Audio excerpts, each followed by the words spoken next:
ہر طرح کی تعریف اللہ کے لیے ہے، وہ اپنے بندوں میں سے جس کو چاہتا ہے توفیق عطا کرتا ہے۔ میں اس پاک ذات کی حمد بیان کرتا ہوں، اس نے ہمیں سب سے افضل شریعت اور سب سے سیدھی راہ کی ہدایت دی۔ میں گواہی دیتا ہوں کہ اللہ کے علاوہ کوئی معبود نہیں، وہ یکتا ہے، اس کا کوئی شریک نہیں۔ اس نے اپنے بندوں کو پکارا تو انہوں نے اس کی پکار پر ہر دور دراز علاقے سے لبیک کہا۔ میں گواہی دیتا ہوں کہ ہمارے سردار اور نبی محمد اللہ کے بندے اور رسول ہیں، جو سب سے کامل اخلاق اور شریف نسب والے ہیں۔ اللہ کا درود و سلام اور برکت نازل ہو آپ پر، آپ کے آل و اصحاب پر جو ایمان و فضل والے ہیں۔ اما بعد، میں خود کو اور آپ کو اللہ عز و جل کے تقوی کی وصیت کرتا ہوں۔ اللہ آپ پر رحم کرے، اللہ کا تقوی اختیار کرو۔ جس نے اللہ کا تقوی اختیار کیا، اللہ نے اس کو بچا لیا، اس کی پریشانی کو دور کیا اور اس کے لیے کافی ہو گیا، اس کے معاملات کو آسان کیا اور اسے قریب کیا، اس کی آرزوؤں تک اس کو پہنچایا اور اس کی مراد کو پورا کیا، اسے مصیبت کو پھیر دیا اور گناہوں سے اسے بچایا۔ اللہ کے بندو، وقت پھر گھوم کے آ گیا ہے۔ تم پر دنیا کے سب سے بہترین ایام یعنی 10 ذی الحجہ سایہ فگن ہے، جس کو اللہ نے عظیم بنایا ہے اور اس کے مقام کو اعلیٰ اور اس کے مرتبے کو بلند کیا ہے۔ اس کے میٹھے چشمے سے تم سیراب ہوئے اور اس کے سوتے سے تم نے اخذ کیا ہے، جو کبھی خشک ہونے والا نہیں ہے۔ وہ ہیں سب سے افضل اور پاکیزہ اعمال، اعلیٰ اور معزز ترین عبادتیں۔ اللہ نے جس طرح سے آپ کو دیا تھا، اسی طرح سے انہیں آپ سے لیا کہ اس نے انہیں اچھی طرح قبول کیا اور پوری طرح اپنی رضامندی شامل کر دی۔ تمہارے یہ ایام اب رخصت ہو رہے ہیں، اب صرف تھوڑے ہی دن باقی ہیں، صرف 1/3 باقی ہے اور 1/3 بھی بہت ہے، کیسے نہ ہو، جبکہ تمہارے لیے اسی میں یوم الترویہ حجاج کو پانی پلانے کا دن ہے، جو کہ جمعہ کے دن پڑ رہا ہے۔ جمعہ کے دن کے بارے میں آپ صلی اللہ علیہ وسلم نے فرمایا، بہترین دن جس میں سورج نکلتا ہے جمعے کا دن ہے۔ اس حدیث کو مسلم نے روایت کیا ہے۔ اس کے بعد عرفہ کا دن ہے، وہ دن جس دن اللہ تعالیٰ نے سید المرسلین پر دین کو مکمل اور اپنی نعمت کو تمام کر دیا۔ اللہ تعالیٰ کا فرمان ہے، آج میں نے تمہارے لیے دین کو کامل کر دیا اور اپنی نعمت تم پر تمام کر دیا اور تمہارے لیے اسلام کے دین ہونے پر رضامند ہو گیا۔ پھر اس کے بعد 10ویں تاریخ ہے، جو کہ یوم النحر ہے۔ تمہیں کیا معلوم کہ یوم النحر کیا ہے؟ یہ حج اکبر کا دن ہے۔ ابن عمر رضی اللہ عنہما سے روایت ہے کہ رسول اللہ صلی اللہ علیہ وسلم حجۃ الوداع میں 10ویں تاریخ کو جمرات کے درمیان کھڑے ہوئے تھے اور فرمایا تھا کہ دیکھو، یہ یوم النحر حج اکبر کا دن ہے۔ اسے بخاری نے اپنی صحیح میں روایت کیا ہے۔ یہ اللہ عز و جل کے نزدیک سب سے عظیم دنوں میں سے ہے۔ نبی صلی اللہ علیہ وسلم نے فرمایا، اللہ تبارک تعالیٰ کے نزدیک سب سے عظیم دن یوم النحر ہے۔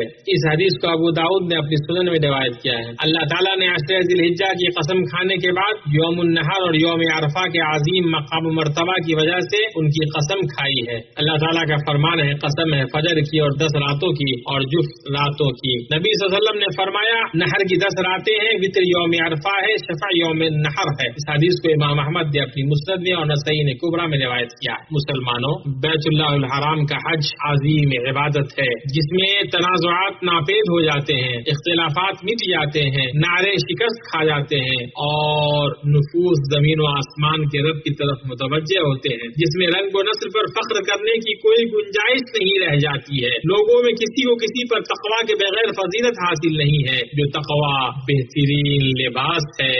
ابو ہریرہ رضی اللہ عنہ سے روایت ہے کہ رسول اللہ صلی اللہ علیہ وسلم نے فرمایا، اللہ نے تم سے جاہلیت کی نخوت اور اپنے باپ دادا پر فخر کو ختم کر دیا ہے۔ اب لوگ مومن و متقی ہیں یا فاجر و بدبخت، اور سارے لوگ آدم کی اولاد ہیں اور آدم مٹی سے بنائے گئے۔ اس حدیث کو امام احمد نے اپنے مسند میں اور ابو داؤد نے روایت کیا۔ اللہ کے نزدیک میزان کا پلڑا تقویٰ سے جھکتا ہے۔ اللہ تعالیٰ کا فرمان ہے، اے لوگو، ہم نے تم سب کو ایک ہی مرد و عورت سے پیدا کیا ہے اور اس لیے کہ تم آپس میں ایک دوسرے کو پہچانو، کنبے اور قبیلے بنا دیے ہیں۔ اللہ کے نزدیک تم سب میں باعزت وہ ہے جو سب سے زیادہ تقویٰ والا ہے۔ یقین مانو کہ اللہ دانا اور باخبر ہے۔ ابو نضرہ سے روایت ہے، وہ کہتے ہیں کہ ایک شخص جس نے ایام تشریق کے درمیان رسول اللہ صلی اللہ علیہ وسلم کا خطبہ سنا، مجھے بتایا کہ رسول اللہ صلی اللہ علیہ وسلم نے خطبے میں فرمایا، اے لوگو، بے شک تمہارا رب ایک ہے اور تمہارا باپ بھی ایک ہے، آگاہ ہو جاؤ۔ کسی عربی کو کسی عجمی پر، کسی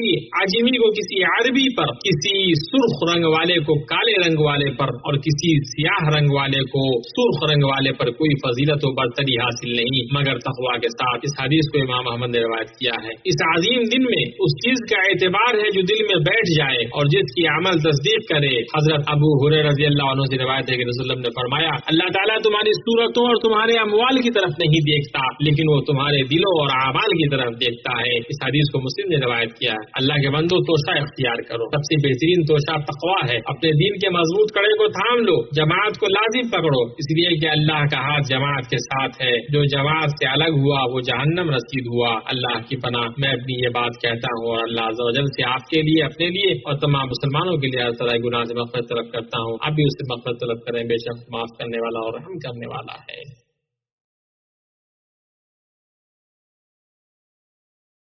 ہر طرح کی تعریف اللہ کے لیے ہے جو صاحب جلال و عظمت ہے، صاحب کرم اور انعام والا ہے۔ میں اس پاک ذات کی حمد بیان کرتا ہوں اور اس کی عظیم نوازشوں اور اس کی بڑی نعمتوں پر شکر ادا کرتا ہوں۔ درود و سلام و مخلوق میں سب سے بہتر ہمارے نبی محمد پر جو نماز ادا کرنے، قیام کرنے، حج کرنے اور روزہ رکھنے والوں میں سب سے بہتر ہے، اور آپ کے اہل و عیال اور صحابہ کرام پر جو معزز اور چنیدہ ہیں۔ اما بعد، سب سے بڑی چیز جس پر حج کے عظیم مناسک قائم ہیں، بلکہ جس پر تمام طاعت و عبادات قائم ہیں، وہ توحید کی بجاوری اور اسے بندوں کے رب کے لیے خالص کرنا ہے۔ طاعت کے ذریعے اللہ کے سامنے سر تسلیم خم کرنے کا اظہار کرنا ہے، عبادت کے ذریعے اس کی اطاعت کرنی ہے اور شرک اور اہل شرک سے برات کرنا ہے۔ شیخ الاسلام ابن تیمیہ رحمہ اللہ فرماتے ہیں، توحید ہی اصل دین ہے، اولین و آخرین سے اللہ تعالیٰ اس کے سوا کسی دوسرے دین کو قبول نہیں کرے گا۔ اسی کو دے کر اللہ تعالیٰ نے رسول بھیجے اور کتابیں نازل کی، جیسا کہ اللہ تعالیٰ نے فرمایا، اور ہمارے ان نبیوں سے پوچھو جنہیں ہم نے آپ سے پہلے بھیجا تھا کہ کیا ہم نے سوائے رحمان کے اور معبود مقرر کیے تھے جن کی عبادت کی جائے۔ دوسری جگہ اللہ نے فرمایا، اس سے پہلے بھی جو رسول ہم نے بھیجا اس کی طرف یہی وحی نازل فرمائی کہ میرے سوا کوئی معبود برحق نہیں، بس تم سب میری عبادت کرو۔ توحید اللہ کے بندو یہ وہ نیکی ہے جس کی برابری کسی اور نیکی سے نہیں ہو سکتی، اور ایسی قربت ہے کہ اس جیسی کوئی قربت نہیں ہو سکتی۔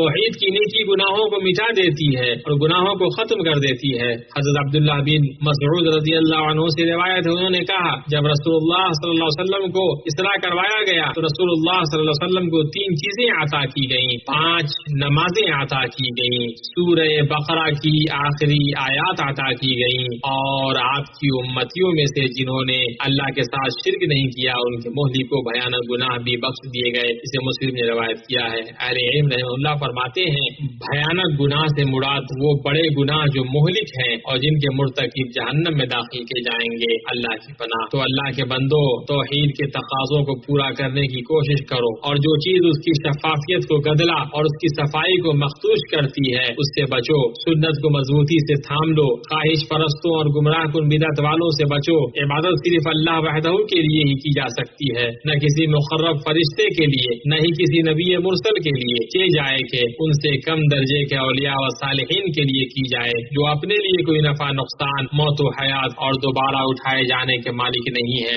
اس عظیم نعمت پر اللہ کا شکر ادا کرو اور اس کے حصول کے لیے اپنے نفسوں سے جہاد کرو، کیونکہ تم میں سے کسی کا درجہ اس کے رب کے نزدیک اتنا ہے جتنا اس نے توحید کی اصل اور کمال کو حاصل کیا ہے۔ یہ سب باتیں رہیں، اور درود و سلام بھیجو اللہ کی مخلوقات میں سب سے بہتر ہستی محمد بن عبداللہ پر۔ تمہارے رب نے اس کا حکم دیا ہے، اللہ کا فرمان ہے، اللہ تعالیٰ اس کے فرشتے اس نبی پر رحمت بھیجتے ہیں۔ اے ایمان والو، تم بھی ان پر درود بھیجو اور خوب سلام بھی بھیجتے رہا کرو۔ اے اللہ، درود و سلام و برکت نازل کر اپنے بندے اور رسول ہمارے نبی محمد پر۔ اے اللہ، چاروں خلفاء ائمہ حنفاء ابوبکر، عمر، عثمان اور علی، عشرہ مبشرہ اور اصحاب شجرہ، اور آپ کے تمام اصحاب سے اور تابعین سے اور قیامت تک اچھے طریقے سے ان کی پیروی کرنے والوں سے راضی ہو جا، اور ان کے ساتھ ہم سے بھی اپنی رحمت سے راضی ہو جائے ارحم الراحمین۔ اے اللہ، اسلام اور مسلمانوں کو غلبہ عطا فرما۔ اے اللہ، اسلام اور مسلمانوں کو غلبہ عطا فرما، دین کے قلعے کی حفاظت فرما اور اپنے موحد بندوں کی مدد فرما رب العالمین۔ اے اللہ،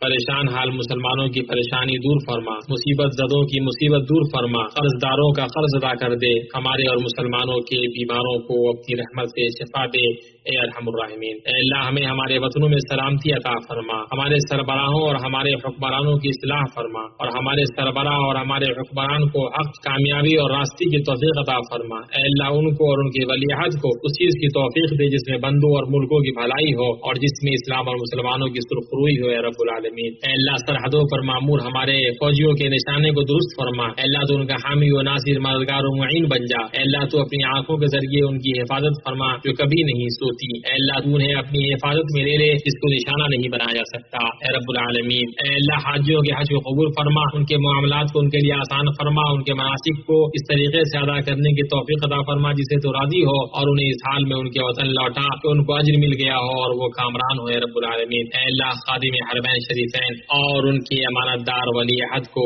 اعلیٰ ترین، بہترین اور بھرپور اجر عطا فرما اس پر جو کچھ وہ اسلام اور مسلمانوں کے لیے پیش کر رہے ہیں، اور ان تمام چیزوں کو قیامت کے دن ان کے میزان حسنات میں جگہ دے، اے رب العالمین۔ اے اللہ رحمان کے مہمانوں کی خدمت کرنے والوں کو توفیق عطا فرما تو اپنی رحمت سے، اے کریم و منان۔ اے اللہ تو ہمیں اپنی ایسی خشیت عطا فرما جو ہمارے اور تیری نافرمانیوں کے درمیان حائل ہو جائے، اور تو اپنی ایسی طاعت عطا فرما جو ہمیں تیری جنت تک پہنچائے، اور ایسا یقین عطا فرما جو ہمارے اوپر دنیا کی مصیبتوں کو آسان کر دے۔ اے اللہ جب تک تو ہمیں باقی رکھ، ہماری سماعت، ہماری بینائی اور ہماری قوتوں سے ہمیں نوازے رکھ، اور اسے ہمارا وارث بنا، اور ہمارا انتقام ظلم کرنے والوں سے کر، اور ہمیں دشمنوں پر فتح عطا فرما۔ اے اللہ ہمیں ایمان و یقین، عافیت اور نیک نیتی عطا فرما یا رحمین۔ اے اللہ ہمیں دنیا میں بھی نیکی عطا فرما اور آخرت میں بھی بھلائی عطا فرما، اور ہمیں عذاب جہنم سے نجات دے۔ پاک ہے آپ کا رب جو بہت بڑی عزت والا ہے، اور اس چیز سے جو مشرک بیان کرتے ہیں۔ پیغمبروں پر سلام ہے اور سب طرح کی تعریف اللہ کے لیے ہے جو سارے جہان کا رب ہے۔